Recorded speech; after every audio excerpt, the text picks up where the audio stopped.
Assalamualaikum warahmatullahi wabarakatuh, teman-teman semuanya. Hari ini ada sebuah penyakit yang bukan hari ini ya, sebenarnya sejak keruntuhan kaum muslimin, sejak keruntuhan kekhilafan Islam tanggal 3 Maret tahun 1924, ada penyakit yang luar biasa mengidap di dalam diri kaum muslimin, yakni Islamofobia, takut sama Islam. Dan ini ada dua sebabnya. Sebab eksternal adalah karena adanya makar-makar orang-orang kafir, makarnya orang-orang di luar Islam yang berencana membuat umat Islam itu takut terhadap agamanya. Eksternal ini, faktor eksternal ini, mereka berhasil menggambarkan kepada kaum muslimin betapa mengerikannya Islam, betapa tidak sesuainya dengan hak asasi manusia, betapa sadisnya Islam. Hukum potong tangan mereka gambarkan sebagai hukum yang melanggar hak asasi manusia.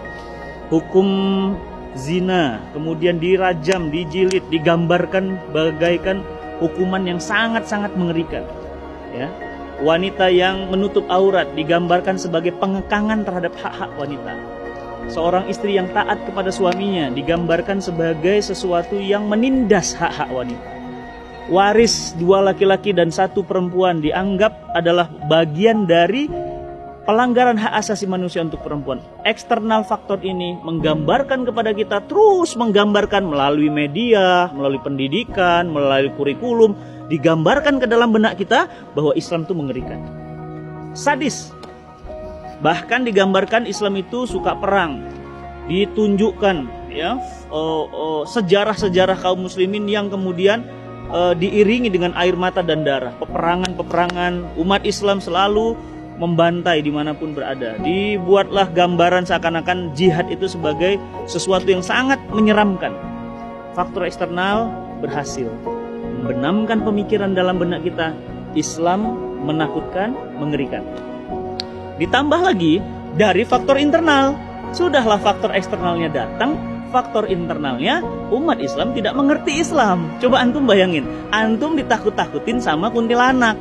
Antum nggak ngerti kuntilanak itu ada apa enggak, makin jadi nggak takutnya. Mungkin juga kalau ngelihat kain putih di atas pohon, antum pasti ketakutan. Kenapa? Sudahlah eksternalnya seperti itu, internalnya bodoh. Jadi lengkap penderitanya, faktor eksternal, faktor internal. Nah, faktor internal ini apa? Faktor karena umat Islam itu nggak ngerti Islam. Ditakut-takutin hukum potong rajam, hukum potong tangan, hukum rajam, hukum jilid, jihad. Ya, ditakut-takutkan sebagai sebuah hal yang menakutkan. Ditambah nggak ngertinya kaum muslimin, makinlah dia. Maksudnya nggak paham terhadap agamanya sendiri. Jadi dia nggak mengerti kenapa 2 bagian laki-laki, kenapa 1. Kenapa Islam membolehkan misalnya hukum poligami? Kenapa kemudian tidak poliandri? Kenapa kemudian Islam memberikan toleransi kepada orang-orang yang kemudian beriman? Ya, toleransi hanya dalam ukuran bab muamalah, jual beli, perdagangan, pertemanan, tapi tidak toleransi dalam urusan akidah dan ibadah.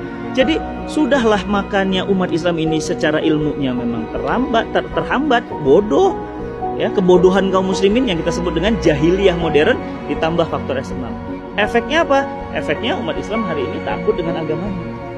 Disampaikan khilafah, ketakutan. Disampaikan syariah, ketakutan. Disampaikan tentang jilbab, ketakutan. Jadi ketakutan-ketakutan inilah yang terus membayang-bayangi umat Islam sampai hari ini. Terus apa dong solusinya? Solusinya ya mudah, udah tahu penyakitnya 2. Ya solusinya dari 2 juga. Solusi yang pertama apa? Menurut saya solusi pertama harusnya adalah internalnya umat Islam dulu. Pemahaman Islam ini harus direinstall ulang lagi. Difahamkan lagi kenapa Islam kemudian sebagai aturan dari Allah Subhanahu wa taala yang sempurna tidak mungkin menzolimi wanita. Jilbab itu justru untuk menjaga wanita, memuliakan wanita, menjadikan mereka itu terjaga dan seperti barang yang mahal, sampai harus seperti itu. Sehingga apa? Muncul pemahaman. Kenapa 2 dibagi 2 dan 1 waris misalnya? Karena Islam sangat-sangat memuliakan keluarga, sehingga laki-laki memang dapat 2 bagian, tetapi mereka tetap berkewajiban menafkahi anak, istri, adik, kakak, ibu dan yang lainnya. Jadi reinstall pemahaman Islam di bab yang internal tadi. Yang eksternal tadi kita harus lawan, kita bongkar strateginya. Contoh kita katakan, benarkah umat Islam gila perang?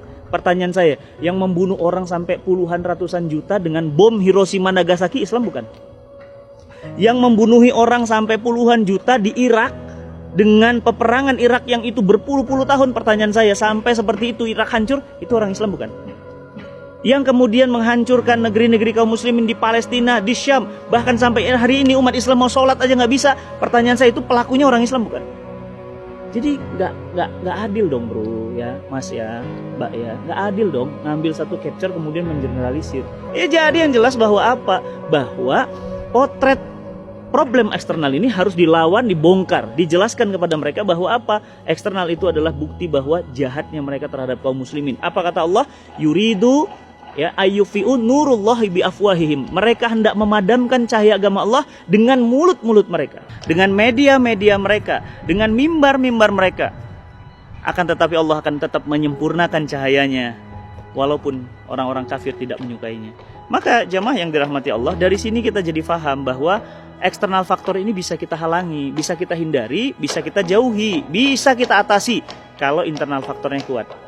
Maka alhamdulillah saya sekarang senang banyak kanal-kanal dakwah, banyak majelis-majelis taklim, banyak majelis-majelis ilmu. Itu untuk apa? Mereinstall Islam. Maka sahabat semuanya, faktor eksternal akan bisa kita halangi, akan bisa kita jauhi, akan bisa kita atasi dengan pemahaman Islam yang sempurna. Maka sebab kemerosotan umat Islam, menurut yang saya pahami adalah karena jauhnya umat Islam dari pemahaman Islam yang benar.